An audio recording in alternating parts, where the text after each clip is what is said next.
ikaw ang nagkarga sa kanya sa aeroplano. Kaya tinatanong kita, who gave you the order? Still, sir, I take my orders from the Chief of the Philippine National Police. Chief PNP, you give the order to sa ADG? Ang ano po namin is really to assist ang PCTC po. Kaya nga. Oh, PCTC. Were you the one who ordered the boarding of President Duterte sa aeroplano? No. No. So, General Marbel, are you lying? Pero by the way, congratulations, na-promote pala kayo. Wala pang isang buwan, na-promote kayo ulit. At napunta kayo sa CIDG 2024, di po ba? Isang buwan after the Kibuloy arrest, tama po ba? Yes, ma'am. And you were assigned to the CIDG specifically. What would you say are the main mandates of the CIDG? Anong mission nito? We're the lead investigating unit of the PNP on matters delving on major crimes and those involving economic sabotage and other sensational cases that may be assigned by the Chief of the Philippine National Police. So to reiterate, it's monitoring, investigation, and prosecution of all crimes related to economic sabotage and other crimes of such magnitude to the extent that they're commissioned by highly placed or professional criminal syndicates are involved. Tama po ba yun? Yes, ma'am. That is your mission. That's the general mission, ma'am. Yes. And part of the CID mission as well is to investigate major violations of the revised penal code, right? Yes, ma'am. Okay, so the CIDG is largely the elite investigation arm of the PNP, is that correct? Yes, ma'am. Criminal Investigation and Detection Group, tama? Yes, ma'am. Kung ganon, yung pag-aaresto ng high-profile persons katulad ni PRRD, kasama sa core function ninyo, investigasyon pa rin ba yun? Implementation of warrants is part of CIDG's mandate, ma'am. Yes, but it's the after effect. It's not the core function. Bakit kayo naging lead? Kitang-kita naman, nung March 11, not only was the CIDG involved in the arrest, kayo pa rin yung lead sa operation. Yes, We can clearly see na kayo ang pinakamataas. You were the highest ranking member of the PNP in many of the videos. I was directed by the Chief of the Philippine National Police, ma'am.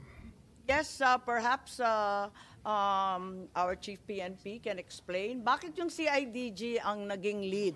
Samantalang investigasyon ang dapat mission nila. Ma'am, I just want to, yun sa background po natin, yun sa PNP po, ang Interpol, PCTC, ang dalawa lang po ipinapadala niya, no? Pagka dun sa PNP po, ang main task po namin, pagka PCTC, CIDG, ang sa NBI naman, NBI Interpol.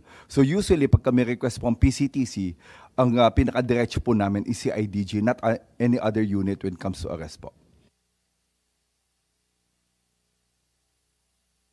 Pero you had the choice, ano?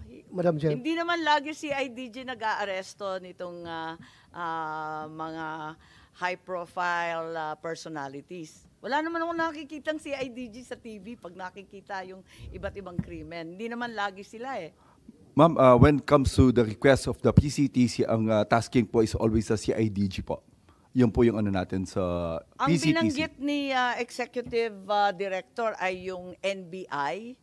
Wala siyang binanggit na CIDG.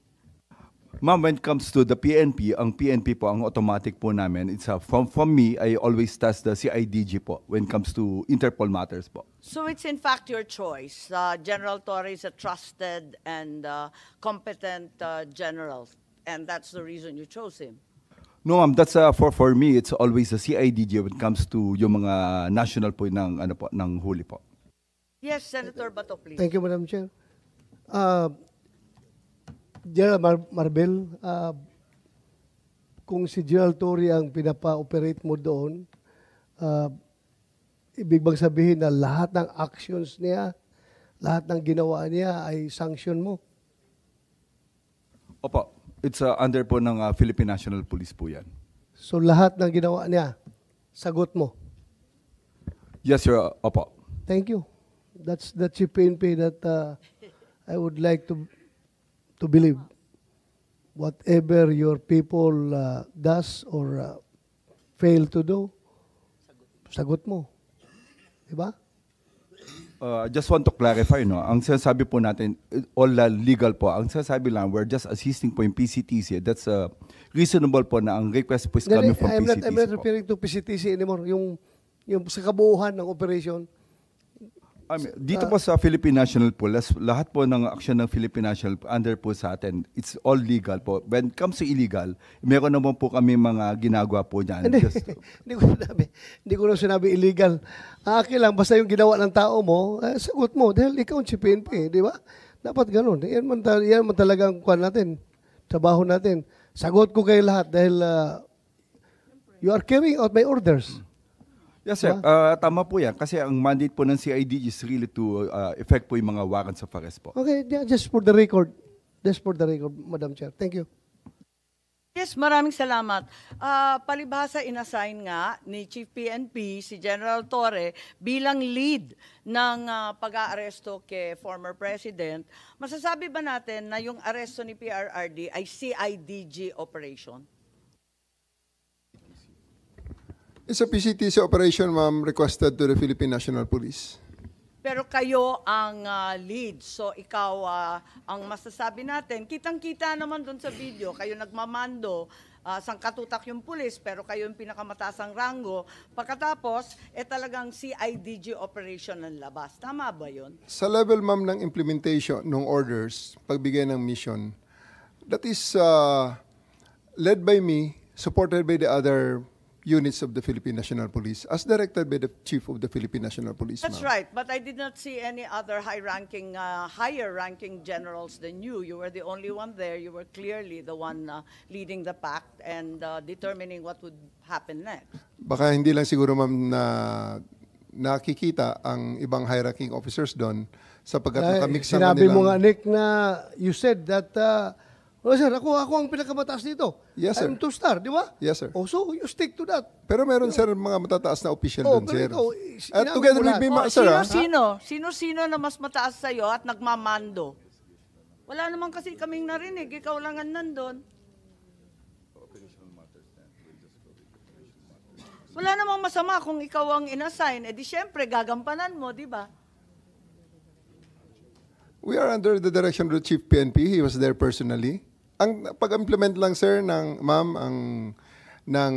actual arrest ay ang aking ginawa, and I operated under that direction to ensure the proper service of the warrant, the observation of the law, protection of the arrested person, and ensuring his safe delivery Okay lang. sa kung saan man siya pinapadala sa akin. So ma'am. simple lang. Was it a CIDG operation? Yes or no lang po? Para No, ma'am. maliwanag That's na. a PNP operation. CIDG bahagi naman ng PNP. Pero sa dinami-dami ng division, sa dinami-dami ng pangkat sa PNP, CIDG ang pinili ng Chief PNP na maglulunsad nito. Tama po ba? That is an operation, composite operation. That is an operation headed by a composite team of the PNP, led by the director of the CIDG, ma'am. So, who gave the orders to The chief. have President Duterte transported to The Hague? Sino nagbigay sa'yo ng order?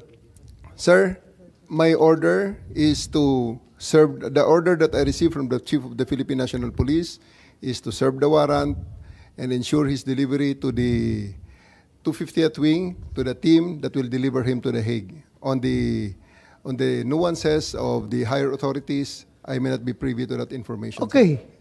Hanggang doon lang sa 250. Sino nagpadala sa kanya sa aeroplano? Nagpasakay sa aeroplano? The order for me, sir, is to deliver him to the team that will deliver him to The Hague. And Sinong team na yun? Na-establish naman natin, sir, that it is done by the Interpol. Interpol. Sinong Interpol doon? Sinong Interpol doon? Si Ambassador Lacanilaw? Kanila o nag-order sa'yo na isakay sa aeroplano?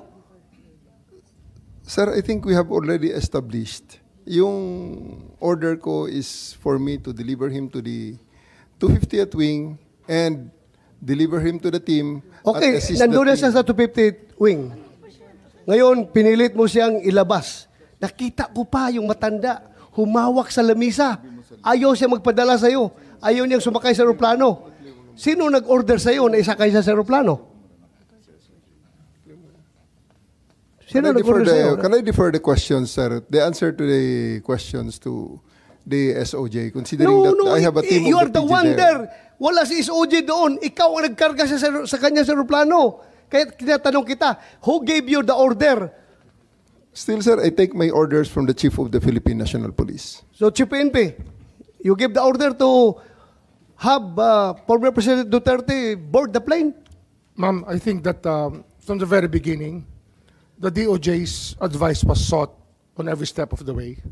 Yes, sir. And we gave the clearance to serve the warrant Yes, sir. of arrest. I am asking them because they are on the ground.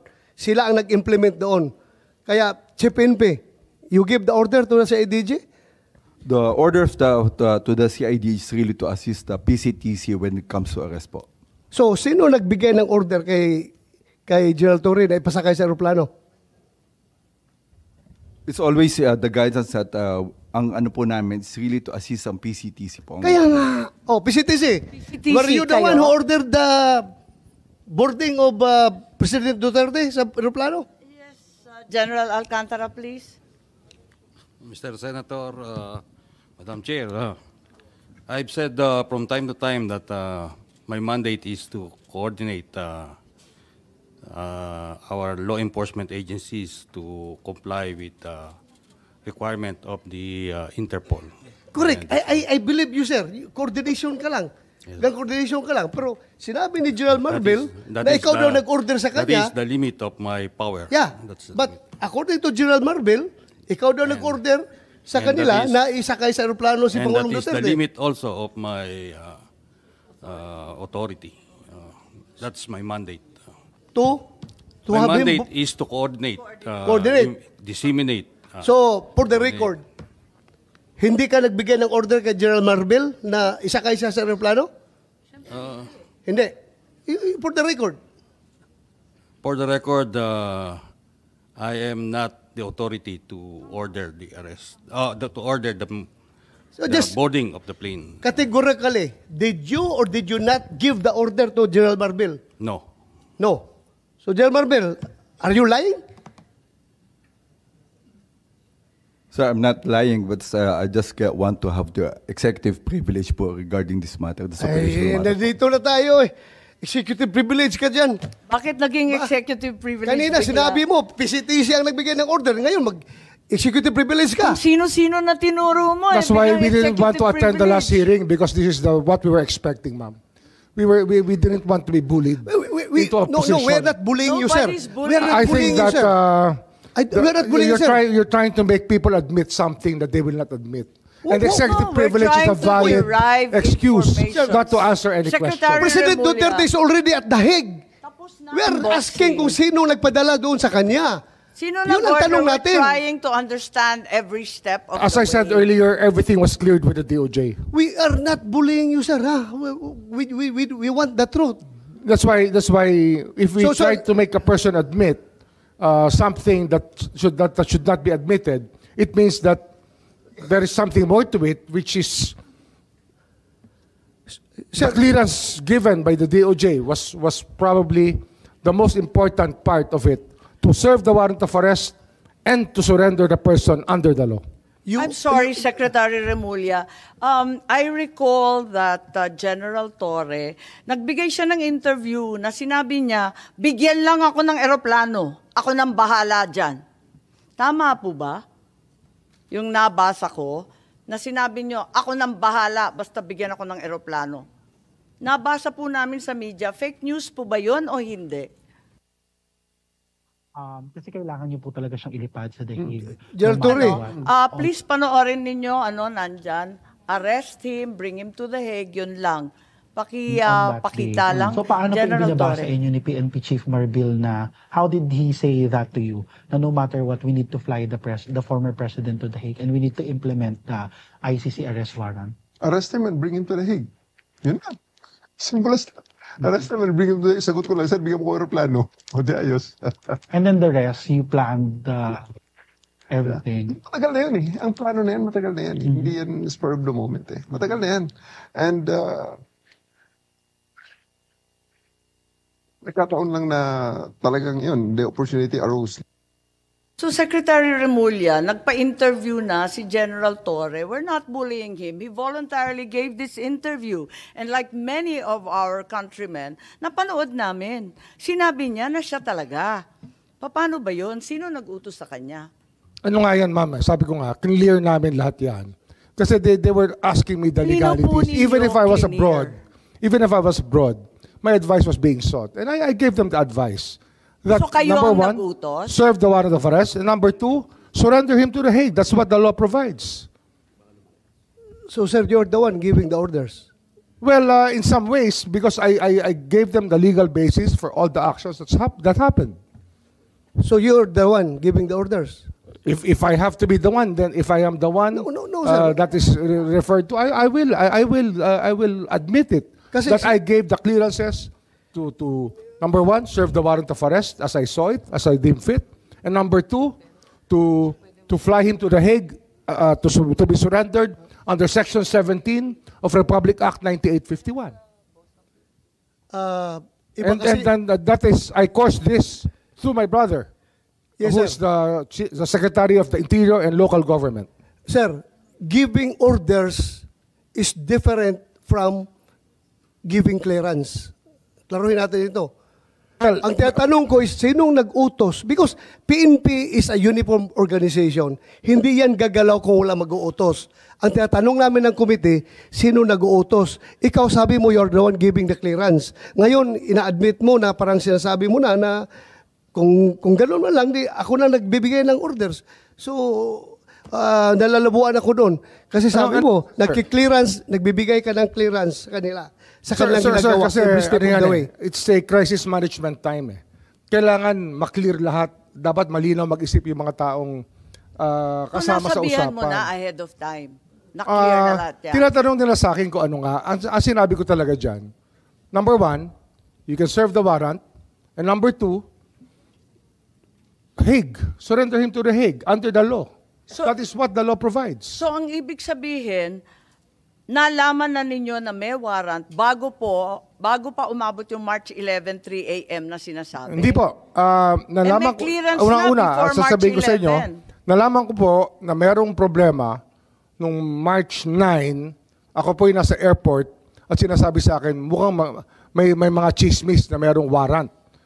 So balik tayo sa Pero chismis. chismis mo yun. Kung alam ko kung totoo yun, hindi na po ako lumipad. I would have stayed here. Pero I had to fly because I had a commitment So nautusan ninyo ng March with the 9? UNODC.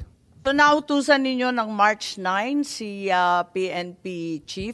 Hindi ho. Martil? Nung dumating po yung warrant, yung diffusion order, pinadala po sa akin yan. Siyempre, ang technology naman, nasa Vienna po ako, kahit iba yung oras. Nung nakita ko po yung diffusion order, sabi ko, that's valid. You can serve it. Tsaka may warrant na kasama kasi yun eh. May warrant po kasama na pinadala sa akin eh. Sabi ko, it's a valid warrant. Akala ko yung diffusion hindi warrant. Bakit Hindi ba, bumalik may na kasama naman ho tayo warrant sa yun. unang usapin? It had an accompanying warrant which was given to me. And that warrant which was the one that was served to the former president. Balikan muna natin ang CIDG. Kasi sinabi nga dito sa interview na pinanood natin na alam na ninyo na meron kayong papel sa pag-aaresto. Masasabi ba ninyo na well-planned itong arrest? Kasi it was planned weeks in advance. May nakita tayo dito na naabutan na ninyo, matagal ng plano yan. Pwede ba nating paliwanag itong statement po ninyo, anticipation? Kasi yan ang actually pagdating ko, may plano na. Anticipation ng warrant. Sabi ninyo pagdating nyo. So dumating kayo mga bandang September, meron na yan. Ma'am, maraming salamat talaga sa tanong na yan. For me to clarify that statement na natitwist na sa social media. That interview is made from the context of the chief of the CIDG. Isang part lamang ng PNP, maliit lang akong parte ng PNP, na may sariling mandato. Kaya tumatakbo sa akin, ma'am, yung crisis, palaging tumatakbo dyan, bilang operations officer, bilang commander, yung 4 P's of contingency planning. Predict, prevent, prepare, perform. Palaging may plano. Dahil nagbabasa ako ng dyaryo, ito may possibility na lalabas ang mga to. So, naghahanda ako na pag inutusan ako ng Chief PNP, hindi ako magsimula sa zero. So, it's not about anything, about sinister or anything, but it's just part of my job to plan for it. So, ano ang mga dapat pag may lumabas sa may mga wanted person, in-anticipate natin lalabas ang warrant. So hindi pa dumarating yung diffusion notice noong March 11, may plano ka na. Hindi ko po dinidinayan, ma'am. Part ng aking trabaho ang mag-prepare ng contingencies. Tama, para pag hindi naman nautusan kita ako, naka-ready binibintang. po yan, ma'am.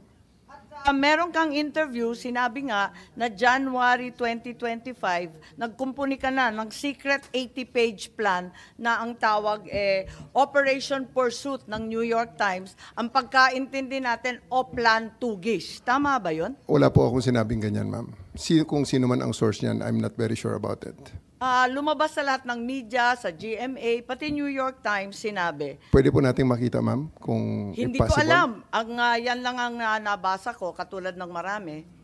Operation Pursuit, tapos translate Oplan Tugis. Okay, may pangalan ho ba ako na naging source, ma'am, kung pwede ko makita? Kasi until this point, gusto ko rin po, ma'am, maraming salamat sa pag-clarify nito. Gusto ko sana makita, ma'am, yung Ang pangalan ko sinabi, talaga. ang PNP, ang nagplano na ng isang Oplan Tugis. I'm na just one of the... Napakahaba ng... Yun lang, ma'am. I'm just one of the 220... Unfortunately, I'm just one of the 220,000 policemen of the PNP right now. Kung sinong source nila, gusto ko sana nga makita, ma'am, na ang pangalan ko talaga is nandyan, na sinabi ko yan. Kasi na-attribute sa akin yan, ma'am, eh. Kaya I'm really thankful Yeah, at this opportunity to clear that Yes, Senator Madam part ng Bato. news. Andyan, How about that Chief PNP? Hindi kayo source niyan? Yeah, sabi kasi si PNP Chief Marbil, inutusan si General Torre na ilalagay si Presidente Duterte under police custody as soon as the ICC issues the arrest warrant. Wala po kaming ganyan at hindi ko po nakita yung Oplan Tugis na sinasabi nyo ngayon. So ibig sabihin yung New York Times, lahat ng local media, sinungaling. Okay lang, I mean sabihin lang natin alin yung totoo, alin hindi, para maliwanagan kami. Madam Chair, mas naniniwala ako sa kanila pag sinabi nila yan kaysa dyan sa mga lumalabas na balita. Kapag sinabi nila na hindi silang source, naniniwala ako. Okay, paniwalaan natin. Tama naman, dapat paniwalaan ng kapulisan. Meron ba kayong memorandum, document, outline tungkol dito sa aresto ng March 10 or March 11? Bago pa dumating yung warrant, meron na ba kayong plano? Kasi sabi nga ninyo, General Torre, lagi kayong naghahanda for any eventuality. Crisis management nga naman.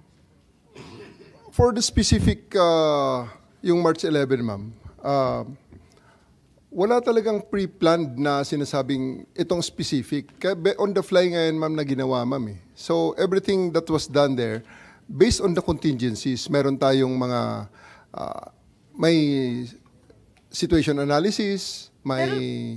Pero sinabi rin ninyo, matagal ng plano yan. Yes, ma'am. Naabutan ko na yan. Pagdating ko, meron na yan. Anticipation na kami. Actually, ma'am, ang pinaka-mother of plan yan, ma'am, baka kasi yung pursuit na yan, hindi tugi sa pinagsimulan, baka manhunt. Kaya pursuit, baka manhunt yung manhunt Charlie natin, na mayroong ganyan ang PNP. Hindi The accounting of wanted persons. Hindi po, General Torre, kasi may PNP memos for deployment. Pinirmahan ni Chief PNP Marbil, March 10 pa lang. Wala pang arrest warrant, magde-deploy na tayo ng kapulisan sa NCR at pati na rin sa Davao. Di ba? May memo tayo, pinakita natin nung first hearing. Yes, Chief Marbil, please. Ma'am, that's a regular deployment po yung pinapadala po natin. Yun po yung ano natin. Bakit kayo nagde-deploy? Wala pang warrant?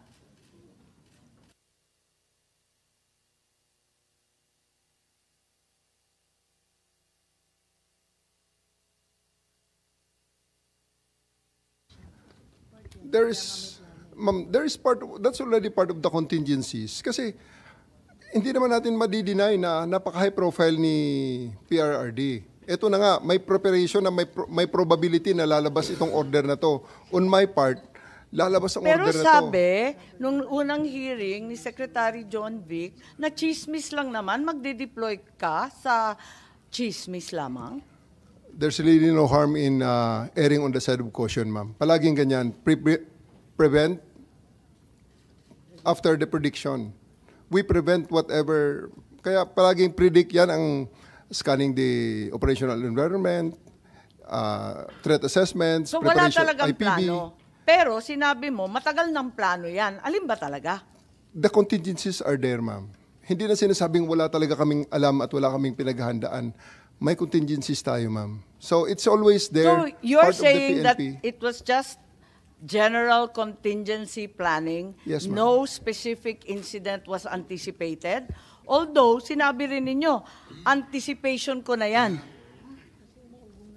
Pagdating ng mga... Anticipation ng warrant ng ICC. That's very specific po. Ma'am- Hindi siya generic contingency planning. Opo. Part na ho ng aking trabaho na ma'am yan, nakita ko na, sabi ko, nako, paano pag nautusan ako bigla, lumabas ang warrant at i-implement ito. Nasa Hong Kong ang ating subject. So, that's all part of the anticipation already and the So in contingency fact, there planning. was a plan. Ma'am, So in fact, there was a plan. There was a- Kasi nag-anticipate na kayo na in-adjust na magkakaroon lang. ng warrant. Ina-adjust natin ang contingencies, ma'am. Ina-adjust ko ang contingencies so that pagdating ng specific na order Kayo sa lang ang akin, nagplano mag-isa sa buong PNP? I'm the head of the CIDG, ma'am. I have, Pero kayo lang ang nagplano I have ng 2,000 operation. people. I have 2,000 people under me. Sir. I understand, General. And we respect the CIDG for its outstanding track record. Kaya lang, tinatanong ko lang, kasi sinabi ninyo na iba-ibang grupo ang nagkumpune ng task force o kung ano man ang tawag doon, na iba-ibang bahagi ng PNP, hindi lang naman CIDG, kasi ayaw ninyong tawagin na CIDG operation. Sino-sino pa ang kasama sa planning dito sa anticipation ng ICC warrant? Thank you very much for the praises to the CIDG, ma'am, first and foremost. Ako rin, ma'am, ang naglabas ng mga request na ito po ang mga components na kailangan, ang mga makakailangan ko at Sino-sino ma-engage po? just in case na ito ay it will come down. So if you have seen, meron doon mga Special Action Force, kasi nga, ni-request ko ang mga yon. I requested them through the Chief PNP. Sir, I need the Special Action Force. I also need the NCRPO to stand by on alert na ang kanilang mga civil disturbance management ay mag-ready rin just in case na magkaroon ng mga rally, magkaroon ng mga mass movements, ready rin kami So kahit papano, hindi totoo na walang plano kasi may anticipation ka na eh. At Definitely, saka ma'am. nananawagan ka na sa Definitely. iba't ibang tropa. Definitely, we are denying that plan from the context of being sinister and really plotting against the former president. It's not like that. We are just making sure that the PNP will be up to its mandate of protecting the peace and order and the well-being of the citizens, even though this an event as controversial as this goes down. So Chief Marbil, tama ba inauthorize ninyo na tawagan yung iba't ibang pangkat ng PNP si General Torre? Siya nang namahala ng lahat. Ma'am, ako po ang in charge po ng Philippine National Police. I just ordered General Torre to prepare. Yun po yung contingency natin. Kasi we heard from the news coming from the former president that there will be an ICC. That's Pero coming- iba-iba na yung mga grupo na tinatawagan niya, hindi na si IGG lang. That's ma'am, dun sa atin sa ano natin, meron po yung power ng CIDG that's really to help from other units po. Okay naman po sa Philippine National Police po yan. Okay, eto naman tayo sa mga nangyari doon sa Villamor na, no, sa 250th. Ano na ang nangyari doon? Gusto lang natin malaman at itatanong kung anong nangyari dahil nandito na tayo, no? Umabot na tayo sa Villamor. Was there a time na may binantaan ka o tinakot o pinagsabihan kung sino man doon? At the end of the day, ma'am, everything that happened in the 250th wing is for the purpose of bringing the former president to the plane peacefully. So, nandun yung continuum on the application of forces. So, nandun yung pakiusap muna na ginawa namin simula pa nang siya ay ma-take into custody up to nang isasakay na siya. So, continuum forces, pakiusap and everything. And kailangan there's always a time to to tell them that... Parang hindi na pakiusap ang nangyari. Yes, ma'am. Kasi inaresto na ninyo si Attorney Medialdeo, sabi ninyo, obstruction of justice, tama? Force continuum, ma'am. At Na hindi sinabi na nila sa ninyo pakiusap. doon sa last hearing natin, under oath, sinabi naman ninyo na talagang hinandcuff ninyo at binasahan na ninyo ng Miranda, Because tama? on the force continuum, ma'am, pataas ang application of force. Pinakiusap ko, 10 oras na nakikiusap, hindi masunod, and alas 12 na, mag-alas 10 na, lilipad ng aeroplano, Pero teka, in-elevate ko ng konti. So, I became nandidiin ka forceful na. at that time. Okay. Pero ang tanong, bakit inaresto? May paghadlang ba sa proseso ng batas? May tunay ba na obstruction of justice? May panahon ba na pinigilan ni E.S. Medialdea kung sino man testigo na magsalita? Binago ba niya? Sinira ba niya yung mga dokumento? Tinago ba niya ang makakatakas na suspect? Lahat ng obstruction of justice, may pekeng pangalan ba na binigay? Pinagtatanggal niya na paglitis ng isang krimen, lahat ba yun? Talagang obstruction of justice. Alin bahagi dyan ng obstruction? Ang specific po ng ginawa ni E.S. Medialdea para siya ay aking arestuhin sa obstruction of justice, he prevented me from taking physical custody of President Duterte so that he can be boarded on the bus that will bring him the plane. Yun na, ma'am. Kaya part yun, I read him his right. Kaya pataas na pataas, ma'am, ang level ng... So talaga How did he prevent you? Kasi ang nakita ko naman, naglagay lang naman siya ng upuan dun para upuan ng dating Pangulo. He is placing himself between me and the former president, ma'am. Umarang siya. Kaya ba niyang harangan yon? Daan-daan pulis ang kasama mo? Ako, ma'am, personal na hinarang niya, which is kailangan ko siyang alisin so that I can actually order my men to take custody of the former president and bring him to The Hague. Ang dami-dami po ninyo. May kakayahan ba o kapangyarihan si E.S. Medialdea na hadlangan ka at yung libo-libong kapulisan na dalhin si PRRD sa Hague? Yes, ma'am. Kasi nung nandun siya, hindi namin nagawa. Pero inaresto ko siya, nagawa namin, ma'am. Tama ba yun? Klaro ba kayo na ang ginawa lang, ang sinabi nyo sa last hearing, ang sabi ninyo, he was blocking my way, preventing us. He placed another chair at the side of the president for the former president to sit. Yun lang, naglagay lang ng upuan. Obstruction of justice na ba yan? Opo, ma'am. Kasi, ma'am, kung hindi siya umalis doon, hindi namin talaga maisakay sa bus si former president. Kaya nga... Dahil lang sa isang upuan? No, ma'am. Pag umupo siya uli, problema na uli yun, ma'am. Paano namin siya mapalakad? Di, bubuhatin namin siya. Libo-libo Which is, I really naman don't kayo. want to do. Yes, ma'am. Apakaklaro naman sa PD 1829. Yung obstruction of justice, iilan lang naman ang patakaran, ilan lang yung pamamagitan para obstruction. Wala namang sinasaad doon na, lalagyan mo ng upuan para maupo yung matanda. Meron bang ganun? Ma'am, basta ang bottom line lang po dito, ma'am, after he was removed from the area, wala pang 5 minutes, ma'am, the former president said, let's go. Kaya siya ay sumakay ng What bus. particular mode? Wag mong gawing justification yan na General Torre na porque na-handcuff mo na si A.S. Medialdea, 5 minutes, nadala mo na kaagad si Pangulong Duterte sa aeroplano. Ang tanong dito ngayon, yung pag-handcuff mo ba, anong justification mo? Yun lang naman. Yun lang naman, bakit? I stand by it, sir. I read him his rights and tell him what law he's violated, and I arrested him and told him exactly what is the basis of my arrest for him. And lawyer siya, sumama naman sa akin, sir, ng maayos, si E.S. Medialdea. Actually, hindi ko na nga nailagay. Sino hindi sasama doon? Kadami ninyo doon. Kaya nga, sir. Na ninyo. Ganun lang talaga, sir, siguro. Dahil there's really a need to put an end on everything at that night na kailangan matapos na yung situation. Balik tayo. Ilang beses mo na inulit-ulit. Hulihin si President Duterte at dalhin sa daig. Yun talaga mission mo. Yes, sir. Sino nag-order sa'yo? The Chief of the Philippine National Police, sir.